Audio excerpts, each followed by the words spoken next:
Andy Grove wrote that book, Only the Paranoia Survive. Are you paranoia, Jen-Hsun? Well, I think the paranoid should seek help. Yeah. And the reason for that is the last time I checked, it is a condition. Yeah. I'm not paranoid, and I'm not.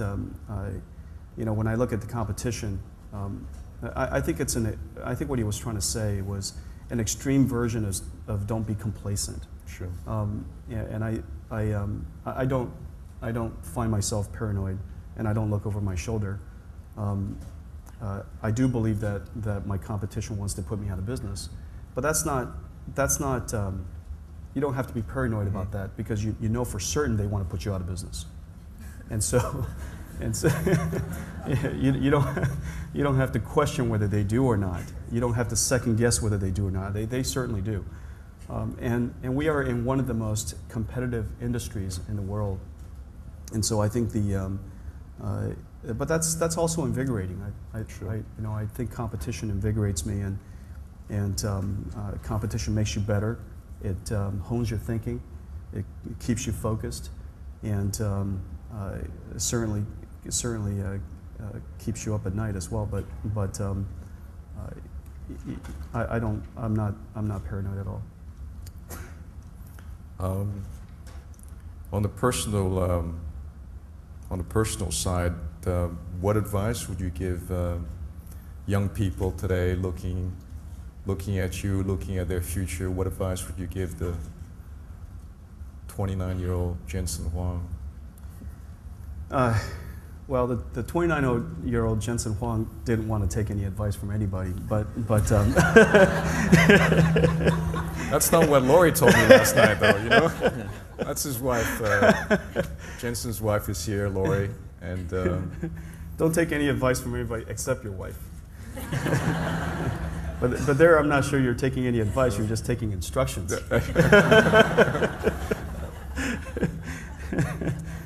You just, yes, honey, yes, honey. That's what we're going to do next. That's how I'll spend my next billion. It's all right. I can relate. That's okay. The advice, I guess I would give them the same advice that I give our kids, which is try not to. I'm a huge believer that whatever sensibility we have today about business is somewhat irrelevant by the time that they grow up. Who would have known that you could start a website, not make any money at all, and become one of the richest kids in America? Now, I'm not sure that as a parent, I would have been sufficiently well informed about the future to have given that advice. Sure. Whatever you do, try not to make any money. You guys are taking notes? Yeah. Who would have thought that? So that's one thing, and the other thing is, it's my job to make sure that by the time my children grows up, there is absolutely no money to be made in semiconductors. so whatever, I would not ask them to follow in my footsteps. And so whatever it is that they do, I've already ruled two things out. My common sense, in fact, doesn't apply to them. Because my common sense is rather obtuse by the time that they grow up. And the second thing is what we're good at may not be the most important skills. I happen to think that during our time, my generation was the generation of listen to your teachers, do the best you can in school, intensely studious, and rather conforming. My generation, if you looked in college, and my wardrobe is pretty standard. I had, I think, honey, wasn't it like 3 or 4 pairs of 501s, 5 polo shirts, one of different color, every version, no socks, and a pair of topsiders. And that would be my wardrobe going through college. Well, as it turns out, it's everybody's wardrobe. Yeah. It was identical to everybody else. Now, everybody wore Levi's 501s. Everybody wore polos. Everybody wore topsiders. And if you didn't have those things, you're clearly not with it. Well, these days, if you wore the same thing one other person wears in school, you're clearly not with it. You better go home and change. You go home and change, Yeah. that's right. And so what does that say? This is the era of individualism, this is the era of creativity, this is the era of self-expression, whereas we were the era of, conformance. Conformism. There was a right answer. Sure. That's why we all go to school, we take the test, and the person with 100% wins. And so that was the contest of my time, and that was the standard of my time. I'm delighted that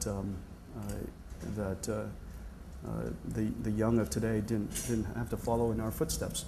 There's a few things that I would suggest, though, which is irrespective of what's common sense today versus common sense before, irrespective of the important skills that are necessary to be successful.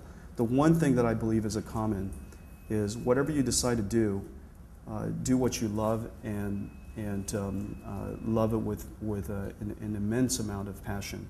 And if you are passionate about the work that you're doing, irrespective of what it is, it could be cooking, it could be digital photography, it could be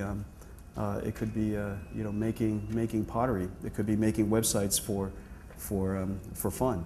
Whatever it happens to be, if you did it with passion and you do what you believe in, the odds of you being disappointed with its outcome is substantially decreased.